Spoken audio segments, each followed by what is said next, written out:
You know this, not all CTV is created equal. Half the market still feels like a guessing game, murky paths, recycled audiences, and way too much noise. That's why Elemental TV has my attention. They're the 2025 MarTech Breakthrough winner for Best CTV Monetization Platform, Acquisition International's Best CTV Advertising Services winner, and an Ad Exchanges Awards finalist for Most Innovative Use of CTV. Elemental TV is doing CTV the right way it was actually designed to be. Identity resolved, one-to-one targeting on the biggest screen in the house, reaching over 100 million U.S. households and powering more than 250 million monthly hours of streamed content.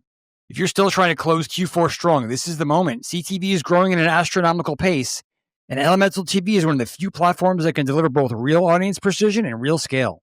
I will say at its core, the New York Times does not change. At the core of what we are, everything we are is the news, right? The New York Times, it was founded around that. And that is the core. We call it internally our solar system. The sun, if you will, is the news. And that's what gives us our editorial independence. That drives our mission of seeking the truth and help people understand it. So she was going to the hospital every morning for months to go see her dad and stay with him. And every morning she would listen to the Daily while there. And so that was the comforting voice that she heard every day. And so it's just like this amazing relationship that exists, right? With everything going on in World War II, people really needed a way to get through what was going on in the world and needed some sort of reprieve. And so the crosswords was a way for them to do it, which, doesn't sound too different than how we're thinking about the world today. This week on Next to Media, I chatted with Tusar Barik, who is 1 year into his role as SVP of Marketing at the New York Times. We talked about how things have evolved at the Times, which is as much a gaming and podcast company as it is a news publication these days. So we got into how that puts the Times in different ad categories, including lots more web video and short-form social content. We also talked about the state of news and publishing, AI search, and what's next for the year ahead. Let's get started. Hi, everybody. Welcome to Next to Media. I'm Mike Shields. My guest this week is Tusar Barik. He's the SVP of Marketing at the New York Times. Thanks for having me. Appreciate it. Psyched to talk to you because you're in an interesting moment in your career, and as is the company in a business that is going through crazy change. So let's just start from talk to me about your role. I believe it's you're roughly a year into this. What was the mission, and what did you learn over the past year or so? Yeah, no, it's been great. I've just passed 11 months, so I'm going to round up to a year, if you will. I started in January, and it's been a fantastic time to be at the New York Times.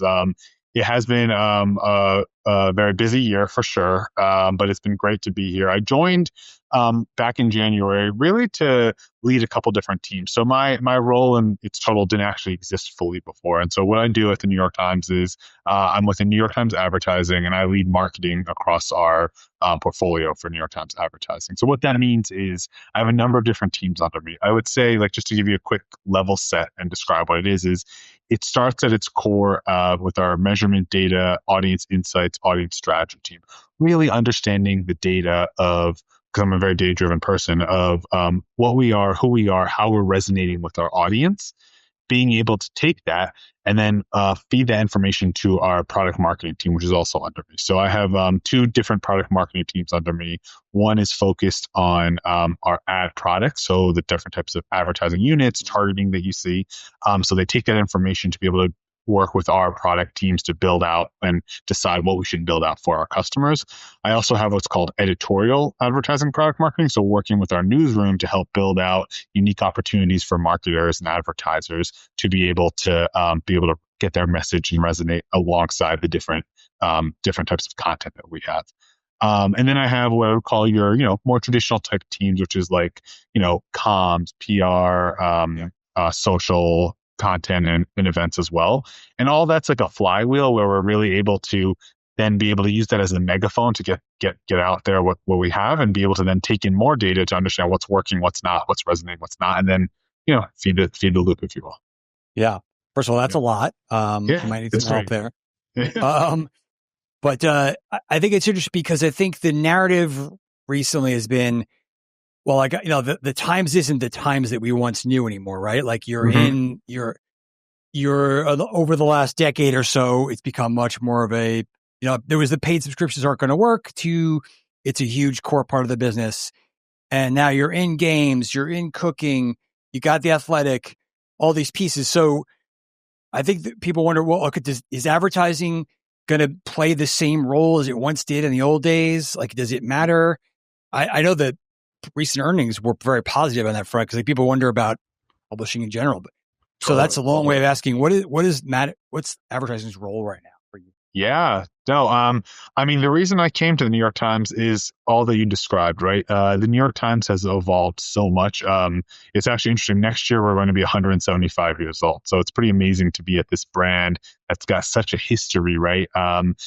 With who they are. And I will say at its core, the New York Times does not change. At the core of what we are, everything we are is the news, right? The New York Times, it was founded around that. And that is the core. We call it internally our solar system. The sun, if you will, is the news. And that's what gives us our editorial independence. That drives our mission of seeking the truth and helping people understand it. So that is at the core of who the New York Times is. But what our leadership team and the entire team has done is really evolved with, for lack of a better term, and no pun intended, with the times, if you will, right? Being able to make sure we mean more to more people at any given moment. So whether that be you reading the news, understanding what's going on in the world, hearing from some of our opinion editors, or playing a game, figuring out what to cook for your family, going deeper with The Athletic, or figuring out what to buy. Christmas season is coming soon, so get ready and use Wirecutter to be able to figure out what recommendations are, right? So we touch people's lives in such a unique way. And that's why I came. And probably the biggest takeaway I'd say from even just being here this past year is the scale at which we have, right? We have, as you mentioned, our earnings report, we have over 12 million subscribers. And yes, subscriptions are a core part of our business. We have made a very intentional focus about making sure that we have a direct relationship with our readers, with our engagers, and making sure that we are building that relationship and being of value to them and meaning more to them. But on top of that, what I think people don't really realize, especially from the marketing and advertising world, which is what I'm here to really help get out to the world, is we have over 150 million registered users. 50 to 100 million people on a weekly basis come to one or more of our properties. And we are seeing actually the highest growth in audience from Gen Z adults, along with the Midwest and South of the US. Interesting. That's surprising. Exactly, right? Surprising. And international as well, right? In terms of how we think about the international core markets and where we have that opportunity. And so what we are really excited about is that ability to be able to have the portfolio across all those different portfolio brands I mentioned, and being able to get it out there and help marketers make their ability to meet with that audience. So advertising is truly essential to the New York Times. How we've seen it is, as you mentioned in our earnings, we saw over 20% digital year-over-year growth, 12% total advertising growth, which includes print, which frankly is in secular decline, as we all know. It's still important, but it's just. But like supposedly the open web is in decline, right? We're all doomed here, and that so that was very positive in terms of what's going on in the market. Yeah. And what's amazing, I think, from my perspective, is like if you look at all the earnings that came out in the past couple of weeks, we are, I mentioned those numbers around our audience. What makes us unique, what makes any advertising platform, frankly, unique is our audience, right? And we have a very unique audience that marketers want to be able to engage with and touch. And if you look at all the other earnings that came out, we are on par and sometimes beat some of your traditional, if you will, tech platforms. And so, it's because of the fact that we have the direct relationships, because we've evolved with the times, it all just makes our ad business stronger. And what we have seen internally at the Times is actually a strong consumer business. Advertising quickly follows that. Right. So we see this through line of making sure we have a strong business that's for our subscribers, for our registered users, that then flows into advertising, which helps marketers connect with a truly engaged audience that's at scale that's pretty hard to replicate anywhere else. I want to ask you about, of course, we got to talk about AI, and there's a million different angles there. When it comes to advertising, typically, I mean, it's still really early, but that is seen to be the strength of the platforms and the domain of the tech companies, right? And talk to me about what you're doing there on the advertising front, specifically brand match. For sure. Yeah, definitely. And I would say it wouldn't be a podcast in 2025 if we didn't talk about AI, right? Of course. No, I won't be able to even Exactly. AI is an important part of our strategy, as it is with, I'm sure, every company out there. From our perspective, I would start first as the New York Times as a whole. It's very important we are intentional about how we utilize AI to help both us internally, our readers, consumers, along with our advertising partners. And so the way we use AI is very intentional in terms of what you described, Brand Match. That's our generative AI product. Fundamentally, what that does is as a marketer, you always have a brief. You have an RFP that you're sending out to your partners to help attract the right audience. What we do is we take that, we ingest it into our generative AI platform, Brand Match, and then we're able to come out with a recommendation and on the fly as content is produced, figure out which content will produce the best results for what their results are.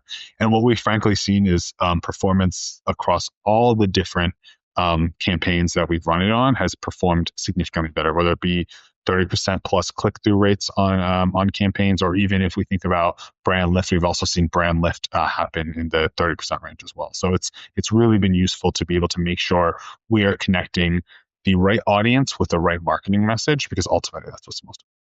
So is that, I got to compare everything to the walled gardens, which for better or worse, like you can either crank out, they have products where you can crank out 3,000 variations of an ad, or they have the products that help you find the right audience in an automated fashion. Is it closer to one or both? Or is the ambition to kind of do all those things? For right now, it is based primarily on the right audience. And what it does is because we're producing so much content on any given time, it changes all the time with them. And so it's on the fly being able to understand which content will perform best. On the creative side, we're definitely looking at AI. What I will say is we have to be very clear with because our consumer and that direct relationship is most important, and we hold that as the sacred cow, right? So we want to make sure that anything we do on that front is still making sure we're utilizing the right human tools to be able to make sure we're sending the right message and things like that. Yep. Okay. Left turn a little bit, but I want to ask you about your podcast. You guys were early on podcasting. The Daily has been a huge hit. You've expanded. Yeah. Now podcasting has clearly been having this bigger moment in our business. Post-election, and so many podcasts are advertisers drawn to the Daily and other big ones, and are because of their big audiences. And are you now able to have conversations in like the video ad bucket that maybe you couldn't in the past?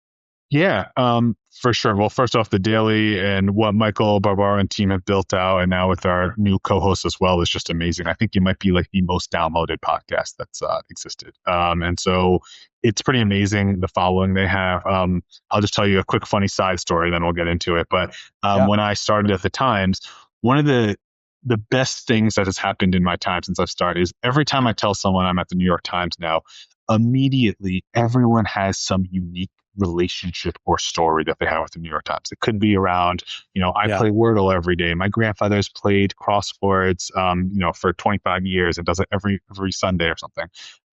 That like scale of that relationship, I don't think people, every time I say it, everyone's reaction is exactly what yours is. Because it's so multifaceted, right?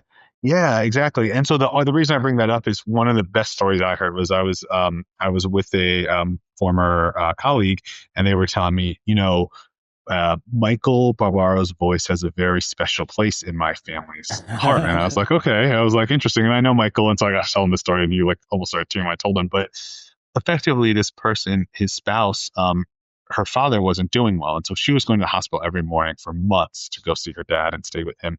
And every morning she would listen to the Daily while there. And so that was the comforting voice that she heard every day. And so it's just like this amazing relationship that exists, right?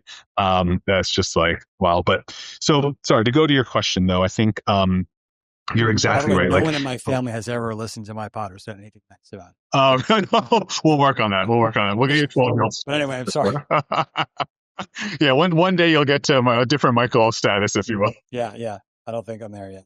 But yeah, but in terms of your question, that's exactly right. What we're seeing is the evolution of what I would say, not just audio, but audio and video, and really what I think of as the shows as a whole. And at the New York Times, I think this actually goes to your previous question as well. We've evolved, right? And we've evolved based on meeting people where they are. So if you think about it, 174 years ago, it was a newspaper. You got DLA printed, things like that. Yep. Over time, we've had to evolve to make sure we're meeting people as they consume information, but in a way that's authentic to who we are. And so, whether that be the data visualization that happened in the late 2000s to early 2010s and how we've thought about how we storytell, whether we think about being early into audio and got going to do that. Meredith, our CEO, has a great story she tells us around, like, she's a big runner. And every morning when she's running, she listens to whether it be different shows or even the fact that we have audio recordings of our news stories to be able to keep up what's going on, right? And so it's meeting people where they want to be. Video is a new way that people want to be, of course, on the internet and how they consume information. So what we've done is we've evolved our audio to be more show-like, with audio and or video, so you can consume it as you want. And it's just a way to like be multimodal, innovative in our storytelling, being able to think about whether that be the daily, to know about your daily news. It's about going a little deeper than just reading the article. We've also done that, frankly, with our opinion shows, whether it be Ezra Klein, whether it be Raw Stalpit, but also across the portfolio. So in cooking, we have more video franchises that have come out, more video forward. In The Athletic, they've launched a number of shows. And Dominic Sue, the former NFL player, now has a podcast, which is also both audio and video. That's a free lunch. And so we're producing a lot because we've just seen a lot of demand increase both on audio and video, frankly. And we want to first and foremost meet the consumers where they want to be met. And just for some stats, just I think we've had over, I think 20 million unique monthly listeners and over almost 70 million monthly downloads for audio, right? So it's a lot of consumption's going on, but we're also producing video. We're producing over 75 hours of professional video every month across our newsroom. So there's a lot going on. And so does that complicate your life when you're trying to figure out who at the various agencies to talk to, or the brands, or like, do these things tend to be mega packages, or some advertisers just want to do the video, some are really still audio, some are doing all the other things you talked about? Is it all over the place? I would say it's not as all over the place as you would think, but that said, of course, like we do have to the same way we have to meet. I've talked a lot about the consumer, because I do think the consumer is most important and make sure we meet them. But from a customer perspective, it's also very important we help them transact how they want to and interact. And so if they buy in buckets, we got to be able to do that. What we've been seeing a lot of happening recently, which is nice because of the the multiple teams I have that are part of my organization. It's nice to be able to see all the different pockets. We've thought a lot more around like solutions mindsets, and so one of the things we've done since I've come in is we actually have been working with agencies and customers directly to understand what are they trying to achieve, what's the job they're trying to achieve or job to be done, and then we've developed solutions packages that enable them to do that. So what we'll say is, hey, if you want to look at it just from audio or just from video, sure, we can help you with that. But if you want to think about it holistically, here's how we'd recommend being able to do it, where it's some audio money, some video money, and some, display money, if you will, and how that looks. And so being able to think through the entire life cycle of the campaign and how we can really be a true partner to them and not just another publishing vendor, if you will. So what does that do in terms of measurement? Do you have to have some kind of the full funnel approach and talk to them in all these different specific terms? Because everyone's outcomes obsessed, but not all these pieces are going to drive immediate outcomes depending on the brand. Like, what does that look? What does measurement look like? Yeah, great question. And it's helpful that I also oversee the measurement team. So that team is working on overdrive, right? In terms of all the different ways we have to measure. Of course, at like the highest level, you've got like MMM models that we can work with, things like that. But those are for big campaigns, big advertisers. We also want to make sure we're meeting folks, again, where their objectives are. And so what we've actually done in this past year is think through, we've developed this like measurement playbook to be able to measure in different ways. So if they're at the top of the funnel, we've got, of course, like our brand studies, being able to run that across all different, whether that be the display, whether that be audio, whether that be, even in print, across the board, how we think about what those opportunities are. Some of those, what we found though, is we need to make sure that we offer both like the big brand studies, but also if there's smaller campaigns, you still want to see how it's at least trending. And so we found opportunities to work with them on campaigns of all sizes to be able to find how brand is performing, or at least trending, if you will, right? I don't know that every single one will be statistically significant on the smaller portions, but but we can at least see how it's trending. Well, the other thing we think about is a lot, to your point, on outcomes. We think about outcomes based on the objective. So, of course, there's lower funnel outcomes that people are trying to make sure they're developing products. We have developed some unique products, like we just launched this past year, the Wirecutter shopping unit. And that's like more of a lower funnel type play where you can, if you're a Wirecutter approved, product, you can then get that out there to help drive deals. And we have relationships with both, retailers, but also affiliates to be able to drive that. We also think a lot about mid-funnel as well, whether that be things like attention, whether that be things like consideration. We're trying to make sure that we are able to measure across the board to be able to, as you know better than all of us, like it's all about making sure that we drive the outcomes, but also marketers are under increasing pressure every day to prove what they're doing. And so we need to help them make that story and make sure that we are showing up as a true partner to them across the entire funnel. Reaching the right audience on streaming TV takes more than guesswork. It takes intelligence, and Sabio delivers. Sabio is redefining what it means to be a modern media company, where data, technology, and creator-driven content work together to deliver real results at scale. At its core is App Science, the only company building audience segments for mobile and CTV behavioral data, reaching over 70% of the US streaming households. How do you activate Sabio? Sabio is platform agnostic, meaning you can run campaigns through your preferred DSP or tap into Sabio's proprietary platform.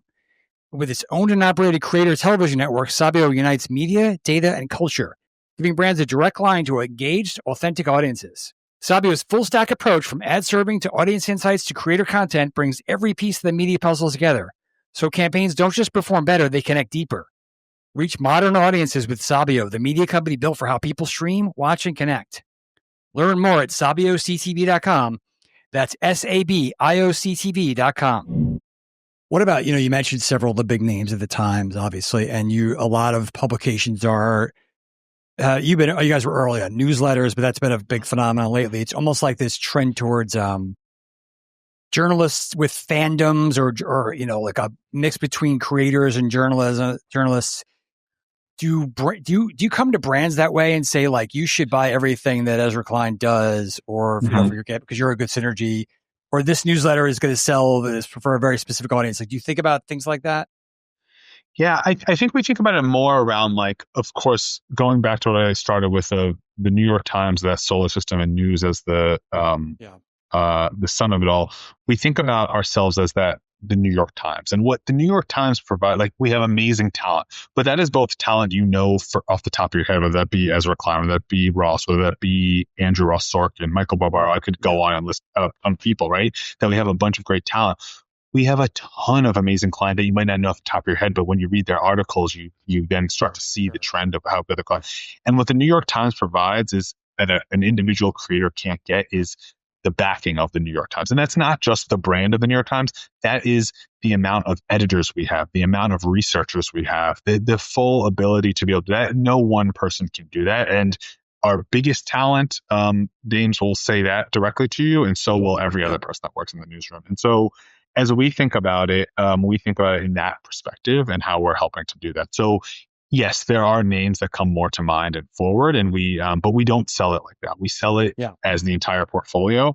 And to your point on newsletters, I think how we think about newsletters in particular is it's a really good personal and what I call, I guess, like accessible entry point into the Times, where you're getting something in your news, in your email about what's going on. But we've got the breadth of whether that be like the morning, where you can get the full, full rundown of key things happening, or if you're talking about a very specific type of audience. For example, if you think about, like, what are business leaders doing? What are CEOs saying? We've got DealBook, and DealBook is a brand in itself. And so, yes, Andrew Ross Sorkin does run that team, but that is a brand by itself, just like the morning is a brand. We've also got other newsletters across cooking, sports, and beyond. And so, even in The Athletic, I think The Athletic has like 10 newsletters, and they're seeing, of those, I think, over 6 million subscriptions, right? So we're seeing a lot that's happening in newsletters as an entry point to be able to go deeper. Because again, it's about meeting people where they want to be met and how they consume information. Okay, we mentioned you guys have done a lot in gaming over the last couple of years, famously with Wordle, but now there are so many Times branded games. That's a huge audience for you. I'm guessing that's a pretty different audience than the traditional Times reader, or an expansion. So does that help you talk to different advertisers in different categories that maybe were not available before? Yeah, I mean, I think it definitely opens up potential ways at all. But in the same way that our acquisition of The Athletic also opened up potential new not just new advertisers, but new advertising budgets potentially, right? As we think about sports marketing and things like that. What I would say, though, is yes, Wordle was an amazing acquisition that happened, and New York Times Games is a global phenomenon. But games is actually, what I don't think people realize, is a part of the Times' DNA since like the 40s. So I learned this after I joined, and maybe you know this, and maybe some of your listeners do, but the first crossword actually came out in print during World War II. And the reason Yeah. And I find it super interesting because the reason they did it was with everything going on with World War II, people really needed a way to get through what was going on in the world and needed some sort of reprieve. And so the crosswords was a way for them to do it, which, yeah, it doesn't sound too different than, how we're thinking about the world today. And yeah, right. Sure. And so, yes, we've expanded our games portfolio. There's a number of different games. We actually launched our first non-word based game, Pips, this year, which, by the way, is something that I'm really good at. Word games I haven't been as great as, but like Pips is like my game. The fact that it's numbers and dominoes, like, it's what I'm all about. And so, it really is just another way for people to come back every day to interact with us in a productive manner too, right? Like, yes, you're playing a game, but you're also you're using parts of your brain that's really helpful. Yes, but they're stimulated. They're not. It's not Candy Crush. There's nothing wrong with that. But it's a different kind of gaming experience. Exactly, and like that, I think that's why games for New York Times work so well. Is everything we do is very intentional, and it's making sure it's reliant within the core of who we are as the New York Times. And games is just another example of that. The Athletic, another example of that, right? Yes, we could just be another place to get scores. That is not what The Athletic is. The Athletic is about going in depth and beyond. And I think The Athletic actually is the largest sports newsroom in the world. And so across the board, like, yes, Wordle was and is super successful. And we do get people to come back more and more because of it. But it just continues to be another entry point of the entire ecosystem that is the New York Times. And also, people interact with games in a little bit of a different way, in the sense that, yes, they're coming every morning to play it.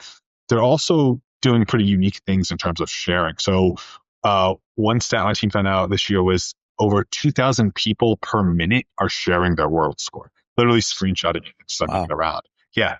And so it just gives us this like unparalleled scale with a highly engaged audience that is a very unique way to be in. And from an advertising perspective, what that's done for us is enabled us to have a new way for advertising to show up. And so, one of the things in this past year that's happened as well, when I started, or I should say late last year before I had started, was the first time that we had a full advertising opportunity across our entire portfolio. Until then, it wasn't available across the board. And so now we have the full portfolio of advertising, including within games.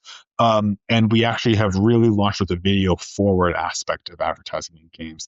And so we have one of our best video units that actually happens in games before play, where what it does is, when you think about the portfolio, if you add games to like our core news product, from a brand perspective, it drives awareness up 21% stated. And I think for just brand consideration, it's like over 30% growth. So we're seeing different, to your point on measurement before, we're seeing even increased measurement results by being able to allow advertisers to touch the audience on that as well. I don't know if you can answer this question, because it may depend on the channel and the category, but like, people wonder how much of your publishers have gone back and forth with how much they lean into programmatic versus direct sales versus private marketplace, all these different variations. Sure.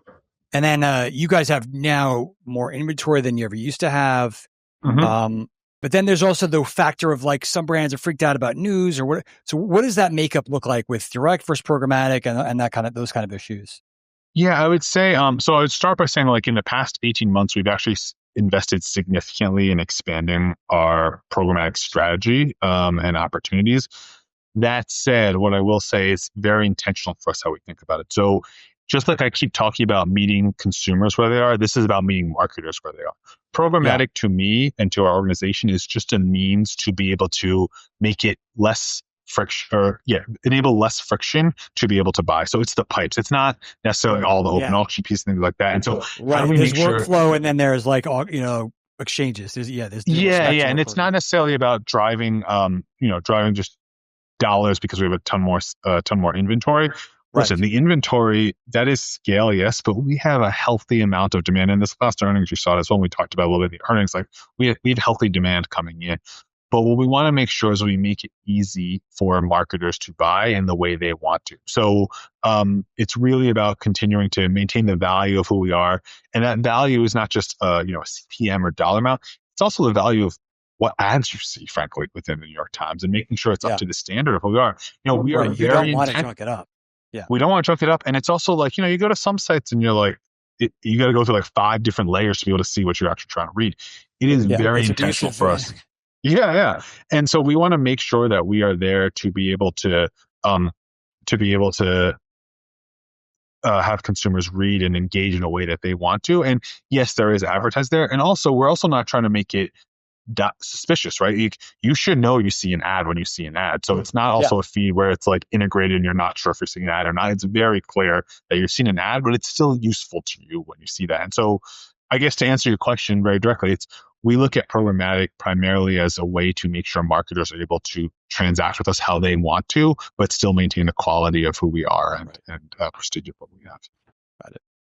Last thing, kind of circling back to video, I want to ask you, it's been very, very evident the last year or so, when you start seeing on the homepage, writers kind of talking directly to the camera or almost in like a YouTube, TikTok like thing. Recently launched Watch Tab. So I guess, what are you seeing in terms of what's the strategy behind this video engagement and how is that maybe changing the times it's experience? Yeah, totally.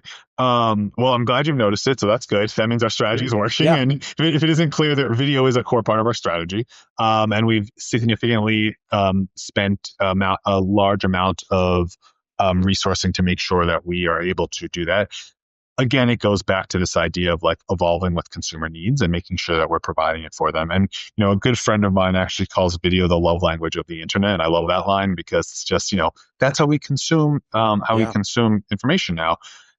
We've seen our audience demand for video just grow. I think it's been like double-digit growth year over year. And we've significantly invested in increasing our video journalism across all of our portfolio, right? So to your point, exactly, like you see the camera of the reporter going a little more in depth. To me, it kind of reminds me of bringing like just a little bit of the daily to the news story where you can go a little more in depth than just reading the article, right? And what this does is this builds a deeper connection with that reporter and that person that's reading or going deeper into that. But we're also doing it across the portfolio, right? I mentioned in cooking, we have a bunch of new video series that started. The Athletic, I mentioned the Dominic Sue piece. We also have on the podcast or audio side, it's now about shows. It's not about individual audio. Yep. And so whether that be what we talked about Ezra or Ross, but also Hard Fork, which goes into technology and AI and understanding that, we've done a lot there. And so we're investing a lot in video to make sure that consumers get what they want. It's got to be a destination for consumers and how they think through that. But it's like I mentioned, we're producing 75 plus hours a month of professionally produced videos because it's about the videos that stand with the times. What I will say from an advertising perspective, we're also making sure that we enable advertisers to do that. And so I mentioned the games piece before. We have an interstitial within games that we launched this year. It's actually one of our most viewed ad placements. I think viewability is close to 90% on average on that one. And we've also launched, actually, I don't know if you've seen within the app, we've launched the Watch tab last month. At the bottom, So at the bottom, it's a swipeable stack of videos. And I know everyone's gut reaction is to think of it like some of the social feeds that exist like that. It's not brand routing though. Yeah, it's different. Yeah, it's not brand routing, and it's also like it's shorter form for the times, but it's not short form video. I mean, some of these videos go a minute and a half. It's again about going in depth, and it's across our entire portfolio. So you see news, you see opinion, you see athletic, you see Wirecutter, and you see cooking. You see across the board all of the different video assets that exist. And what we're really excited for advertisers is actually we have the beta is opening up now, and in early next year you'll start to see a little bit of video advertising opportunity that will exist within the Watch tab as well. Yeah, so we are very invested, and video is a strategy for sure, but we are making sure that we deliver the right value to consumers first, because we feel, just like I talked about with the earnings, that the advertising opportunity will follow that to make sure that it's a good opportunity for marketing. Right. Well, that's a perfect tease to end things on. Tusar, awesome conversation. Thanks so much for your time here, and let's chat again. Congrats on the first year. Thank you. Appreciate the time. Really had a great time, and I wish you all the best. Thank you. Thank you. A big thanks to my guest this week, the New York Times, Tusar Barik, and my partners at Elemental TV and Sabio. If you like this week's episode, please take a moment to read and leave a review. We have lots more to bring you, so please hit that subscribe button. We'll see you next time for more on what's next in media. Thanks for listening.